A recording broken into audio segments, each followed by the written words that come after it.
Welcome back, nerds, to Coffee Break. I'm Tom. I'm Chris. And today is one I'm looking forward to a lot, and that it... Dude, I just realized we've been wearing the same clothes all week.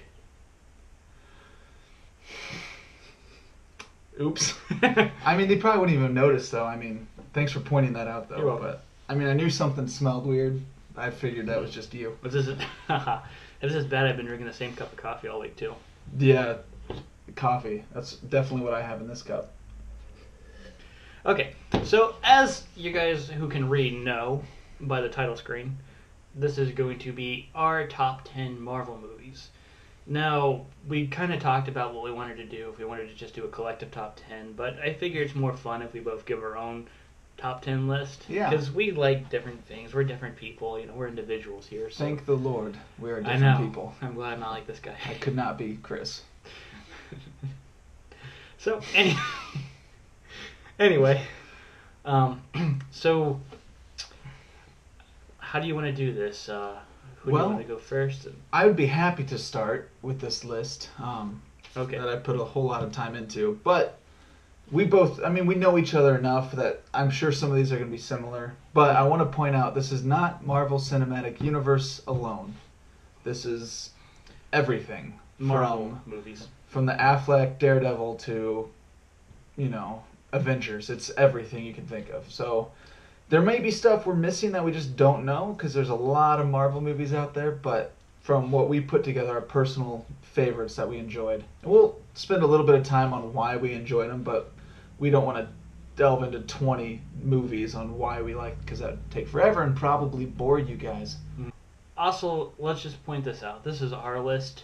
If you guys want to show your top 10 list, you guys are welcome to leave comments or make a video on your own. By all means. I mean, I know our opinion probably doesn't mean anything to anyone, but we like doing it. We like talking about this stuff because we're nerds. So Yep. we hope you do too. All right. I'll let you go first. All right, yeah, I'll start off with my number 10, kind of keeping it simple, is Captain America: The First Avenger. Is number 10. Now, I know what you're thinking. Why is that so far back on the list, number 10? There's a lot of good movies. So this was tough. And just because it's, you know, at the bottom does not mean I didn't like it. It means it made the list, which is enough as itself. I loved the introduction of Steve Rogers. I loved the character. I loved everything about the movie. But as far as looking back, it's not the one I say, oh, that was, you know, the best movie ever. But Captain America: The First Avenger is number 10 for me. Okay. All right. Well, my number 10 spot is Spider-Man 2. I felt like I should put a Spider-Man movie on this list because, in a way, that started the superhero trend. Well, let's clarify. You're talking about Spider-Man 2, not The Amazing Spider-Man 2. No. Okay. I really like The Amazing Spider-Man, but Spider-Man 2 was a movie I watched when I was really young. Mm-hmm. I remember the first time I watched it, actually, I think it caused me to lose some sleep because of one of the scenes. But, again, if it wasn't for these Spider-Man movies being successful, we would not really have superhero movies now. Yeah, absolutely. The Sam Raimi Spider-Man movies, you know, were like all of our childhood, you know, movies that we watched growing up. Those were fantastic. Yeah, and plus, even still, I still had some great fight scenes in it, and really, it was a good movie. The train scene. Yes. The train scene was what I always will remember from that movie. That stood out above anything else. So, anyway, there you go. All right. So number 9 for me, we're going into the X-Men universe here. X-Men: Days of Future Past. I love this movie so much because it takes everything from X-Men and just turns it upside down on itself. Now, remind me, have you seen this movie? Nope. No, he has not. So I'm skeptical to say too much about it because I pretty much know the movie. Well, it's been spoiled for me on the internet. Well, fair enough then. Well, I still want to be careful what I say. But the whole concept of it was just so different, and I loved how they did, like what they did with Logan going back and kind of fixing some continuity errors and stuff like that. I love where it left off. I've read the comics, so I know about that. Well, fair enough then. So, but anyway. that makes number 9 on my list. Okay, my number 9 is going to be the original 4. The original 4. Mm-hmm. Are you referring to the Fantastic Four? No. 4, like, you know. The original Thor. I thought you said 4. I was like, 4 what? The original Thor. Yes. Okay. Really, really enjoyed that movie. I kind of like that it didn't take itself too seriously. It was because at the time people were thinking superhero movies needed to take themselves very seriously and have messages and stuff. And it was just a fun action movie, and I think it kind of opened the door for some of the other movies that are going to be on this list. But we'll go from there. Absolutely. I really do. I will say I very much so enjoyed Thor. A little bit of spoiler to my list here. Neither Thor movie, though, has made it to my list. But I still love them, and I think definitely when Ragnarok comes out, I've got high hopes. Looking forward to that one. So we're down to number 8. Number 8 for me is Iron Man 1. The classic Marvel movie that started everything is Iron Man 1, and this is great. That's my number 8 as well. Is it really? Yes. Well, how about crossover? That? Hey, I was hoping that would happen. Yes, I love that they use I don't really care for AC/DC, but it fit Iron Man, and they don't really use AC/DC much in his movies anymore. Not at all. They took such a step away from that to kind of show they used it in the Avengers, and people loved him in the Avengers. It's yeah, absolutely. Really great story. There's hardly anything to complain about with that movie. I mean, everything it did. And that was, I think, wasn't that Robert Downey Jr.'s comeback performance? Yes, it was. It really much it was. After everything that happened, kind of not having the best career for a while, that was the one that shot him back into stardom, I would say. That's awesome. So, yep, that's our number 8. Himself. Number 7 for me is one of the newer ones, Doctor Strange. I don't think you've seen it, have you? Or you have. We saw it in theaters together. Duh. I'm sorry, guys. Yes, we saw it in theaters together. I loved this movie so much because, first of all, Benedict Cumberbatch can act the heck out of anything. And then second of all, they introduced parallel universe and other dimensions and magic into the Marvel Cinematic Universe, which so far it's all been pretty much like, you know, technical and physical and stuff like this. And then it got into more mystical with Thor. But now it's diving into the really weird stuff, which I'm so excited to see. I think they did an excellent job with what they were given with Doctor Strange. Yes. Absolutely loved it. My number 7 was the original Captain America, for all the reasons that Tom mentioned, but I think it has my favorite original score. I love the patriotic sound. And, that's very true. Just the, I love the ending where you see this kid holding the shield that's painted like Captain America's shield, and just seeing like how he kind of changed the world. And you know, he was one of the first. I mean, I know he wasn't the first superhero, but he was one of our original superheroes from World War II, and it was just really cool to see how he impacted pulp culture, and now how he impacted their world. It still is, absolutely. So no, for the time. See, there's a lot of similarities between him and Superman, because in a time they were both kind of the leading patriarchs of their comic series, in a time when, you know, World War II was going on and a lot of depression and a lot of war and stuff like that. So, but there's a lot to be said about that. So we're going down to number 6 here. For me, Spider-Man 2. That's awesome. So Sam Raimi's Spider-Man 2 is my favorite Spider-Man movie to date. And I'm willing to say Homecoming might be up there, might be right alongside that. But Spider-Man 2 has every major point of a Spider-Man movie. You know, from the hero being challenged physically, emotionally, and then him losing his powers. Like, there's a lot of emotional journey there, and I think Tobey Maguire did a wonderful job. He really did. And then Doc Ock. I mean, come on. He's awesome. Just going Spider-Man 2, and it was good, and I think that's one of the reasons why Spider-Man 3 was such a letdown, was because Spider-Man 2 was so good that to have a mediocre movie, it just seems worse because it's, you know, yeah, absolutely, on the hills of greatness. So. And they were trying to fit so much into it. Like, the original concept, if I remember correctly, for Spider-Man 3 was going to be the Sandman and maybe Hobgoblin, but mainly just the Sandman. And that could have been great because Sandman's a really cool villain and visually stunning. But they were pushing and pushing and pushing for Venom to be thrown in the movie, and that added kind of everything you didn't like about the movie, the whole emo Peter Parker and everything like that. That came from Venom, and I think that was its biggest kryptonite of that movie, was the villain. Yes. So that kind of brought down the movie. So for you? Okay, number 6. Yeah, number 6. Yep, Doctor Strange. Yes, I love Benedict Cumberbatch's performance in that. It's really great. The movie had some really good fight scenes. It did. And just the idea that people called it like Inception 2, and that's not an insult. Inception's a great movie, but I love the visual bending, like the visual effects.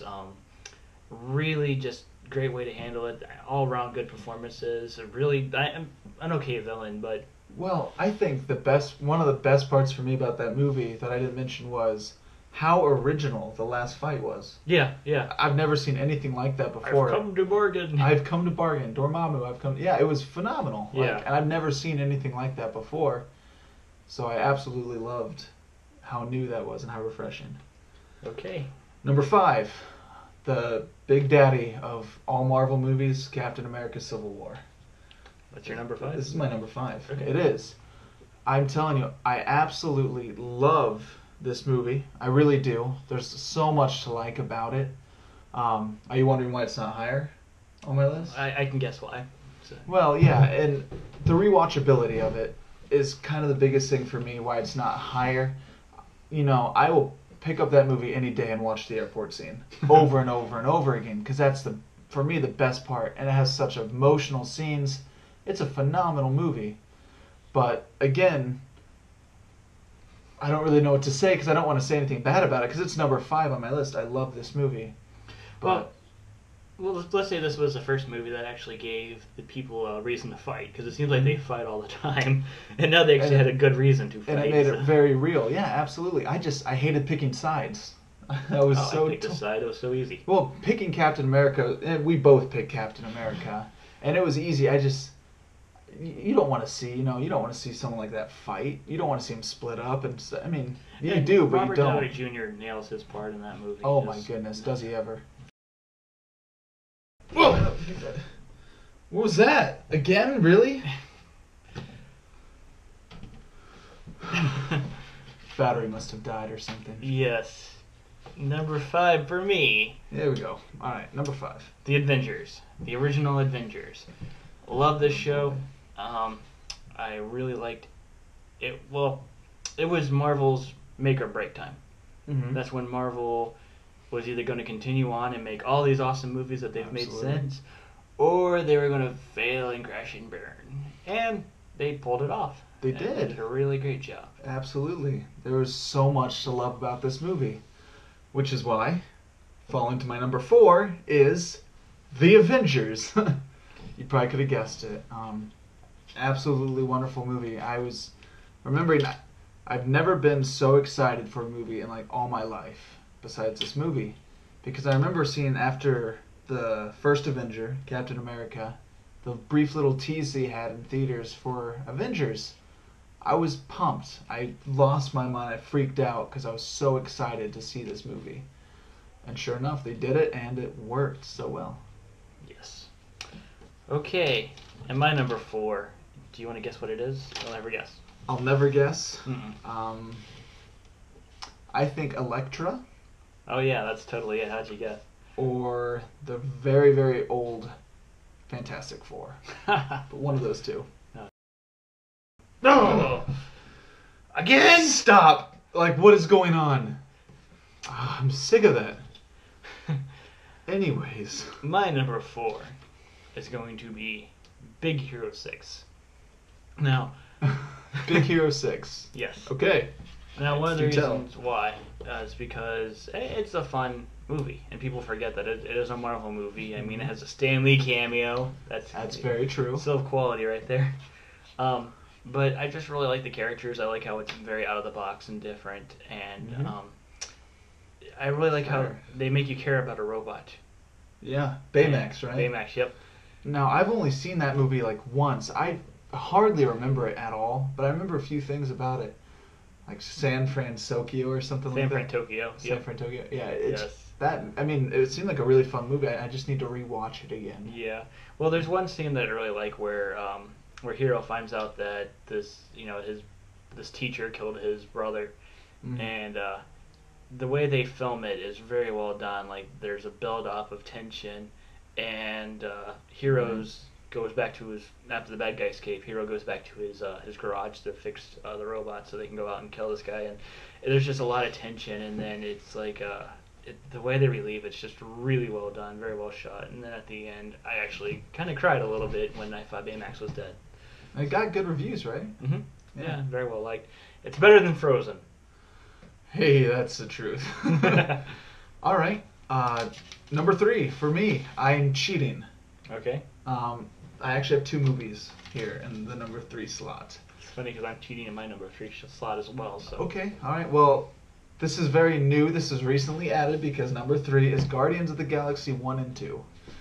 I have them tied. I honestly have them tied. And I hope you don't hate me for this because it is cheating.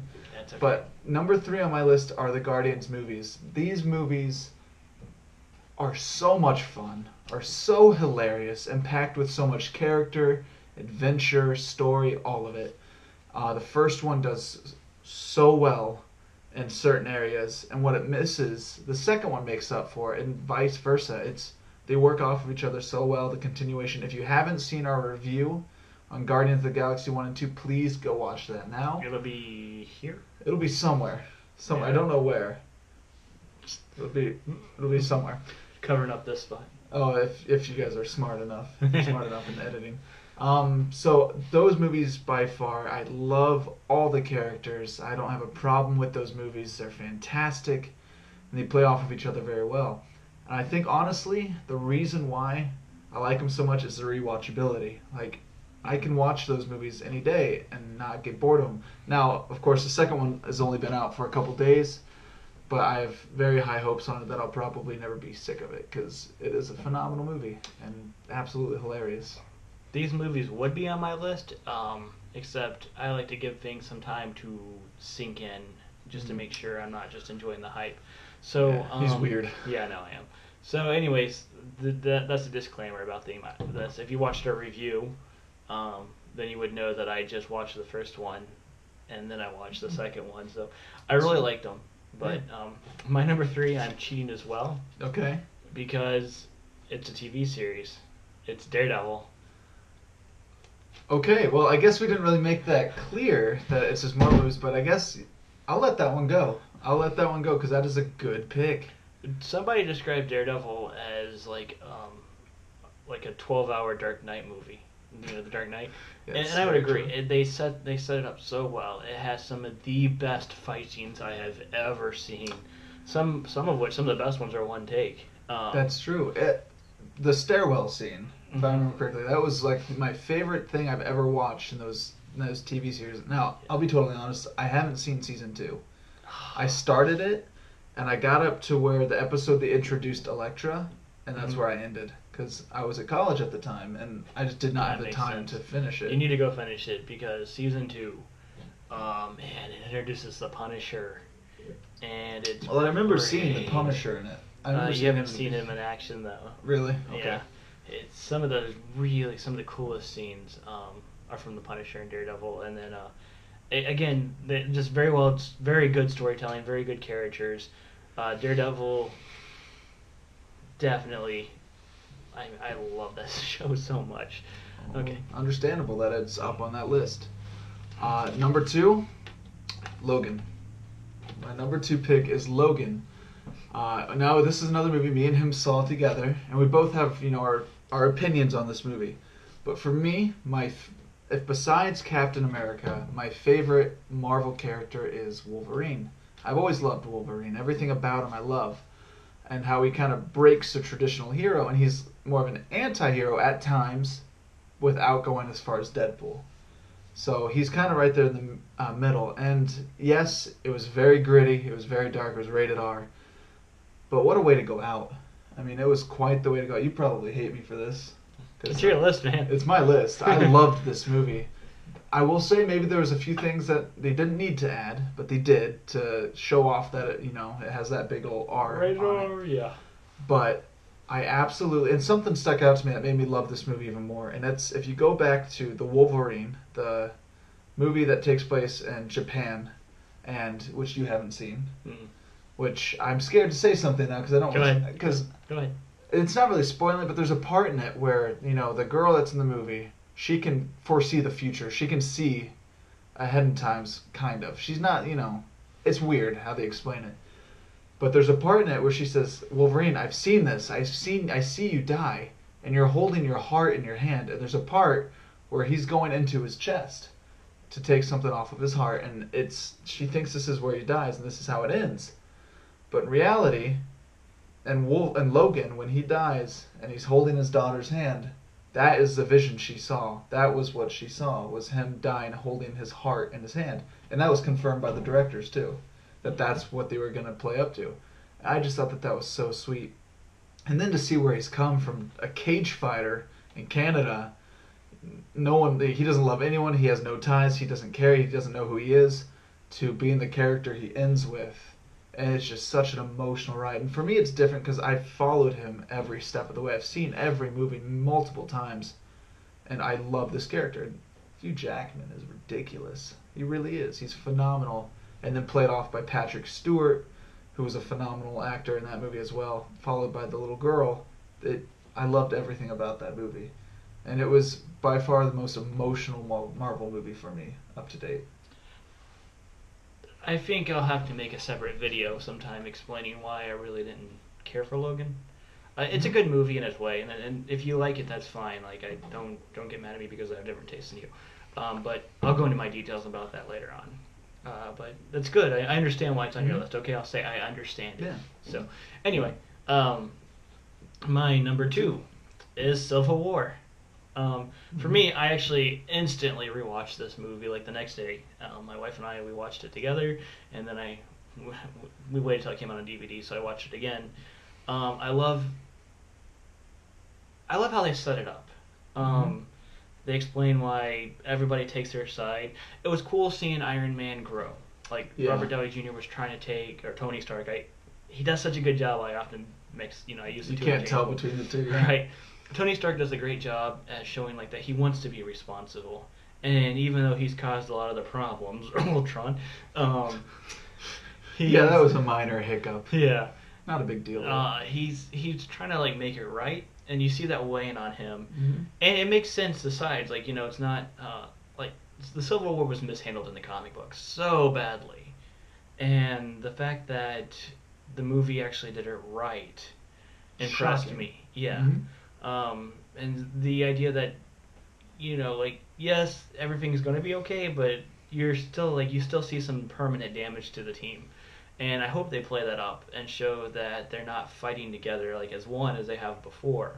And they have to still get over those hurdles and stuff. And I would actually love to see a scene where Tony Stark forgives the Winter Soldier. Like, that would be a really good scene. It would be. It absolutely would be. Seeing the Winter Soldier and Captain America take out Iron Man was so cool. The fight scenes were phenomenal, and you could tell that in like the airport scene, they were pulling their punches. Oh yeah, I love that because they were still friends. They just had this very because they all knew that this wasn't the real fight. Yeah, or Captain America's team knew that this wasn't the real fight. Well, both sides, because they didn't want to hurt each other. They liked each other. I mean, but then when Iron Man finds out the Winter Soldier killed his parents. Which, to be fair, Captain America should have told him up front. I mean, that would have... I don't know why I think that might have been a minor detail for a coworker. Yeah, my friend killed your mother. But it would... Shouldn't have. But then it wouldn't have had that shock. Anyway. Yeah. But then you see, like, Iron Man and actually trying to kill the Winter Soldier, and you could tell he was different, he was serious. It was awesome. And you can relate to him, like... Yeah. You can honestly sit there and be like, I ain't even mad. Like, bro, settle this. I mean... You can't look at Iron Man and say he's wrong in everything he's doing. You can't look at Captain America and say he's wrong in everything he's doing. Which, again, is why they handled it better than the comic books. So, anyway, that's my number 2. Well, I think we should just kind of do this last one together, because I already do know what his number 1 is, because it's the same as mine, and that is Captain America the Winter Soldier. Is our favorite Marvel movie up to date. Yeah, one of my favorite movies of all time. They took every element of movie making that is loved and put it into one movie. It's great acting, great action, great suspense, great drama, great risk. Literally everything is packed into this movie. And it's the first movie where you see Steve Rogers really coming together with what he's supposed to do in this world. In the Avengers, he was thrown into it, and it's like, well, I'm going to do this. This is what I feel like I should do. But now this is him in the real world. He's got an apartment. He's got this full-time job. He's learning how to do things. And his past is sneaking up on him. In the Avengers, he didn't really have to deal with his past. Mm-hmm. He's dealing with here and now. But in this, he's already used to it. You know, Star Wars isn't surprising him, and you know the new cars and all. It's just this is the world he's in, and his past is coming up, and it's fantastic. Mm-hmm. They introduce Falcon. They do it with such a good they. It's very natural how they meet, you know. And you see Captain America, like you said, trying to get used to today's world. Yeah. So naturally, he was in the army, so he would team up with people in the army. Mm-hmm. You know, he'd relate to those guys, and then just to have they set up why he wouldn't want the government controlling him in Civil War. You know, he spent the entire movie taking down a corrupt government faction. Mm-hmm. So he would be like, well, they could have Hydra could be in there too, you know. So it shows why he would be so strong about not falling in line. Mm-hmm. And like you said, great action. I mean, the scene where the Winter Soldier is hunting Nick Fury, it's such a good scene. Absolutely. And then the chase to the building after he shoots Fury. And I will the first scene where Captain America takes out the terrorists on the ship. Oh yeah, Batroc the Leaper. Yeah. Yep. Oh my goodness. Ultimately, though, the ending of that movie. I will say Marvel's weakest point, I would have to say, are their villains. Mm-hmm. Are the villains of the movies. And they've nailed it with some, like Loki. Absolutely nailed that villain. I loved the villain in Doctor Strange. Mm-hmm. Guardians of the Galaxy 2, wonderful villain. Like, they nailed it in a few, but... Thanos. Thanos looks good. Thanos is gonna be great. We all know that. But ultimately, most of the villains in these movies have kind of fallen short or not really posed a real problem. But in Winter Soldier, the bad guy wins. Like, the Winter Soldier, he's alive at the end. He bests Captain America mainly because Captain America says, "You're my friend, I'm not going to fight you." Mm-hmm.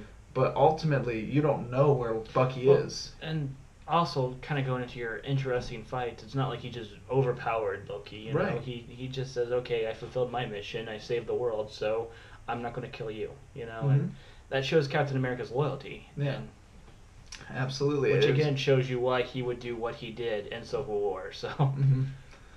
Yeah, I don't know. It's everything they do about this movie. I absolutely love, and I think one of the things I like about it is it reminds me so much of a Jason Bourne movie.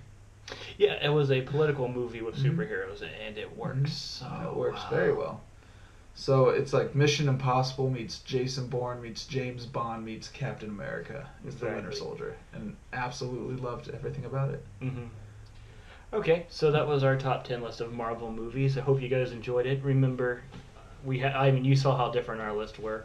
We had a couple crossovers, but not a lot. But so please let us know what your favorite Marvel movies are. Mm-hmm. Also, just a preference: Guardians of the Galaxy was not on my list because I just recently watched it and I wanted to give it some time. Do you think it will be on your list in the future? Yes, we could come back 5 years from now and do this again. You know, after the next wave, and it'll probably be on my list, and we'll go from there. It'll be great. I'm looking forward to it. So. Until then, we will see you guys next week. This is Friday, so obviously we're going to take the weekend off, and you can finally get out of my house. Yeah, that would probably be best. And change my clothes. Yeah. I might actually take a shower. That might be a good idea. So. But anyways, until the next time, take care, nerds.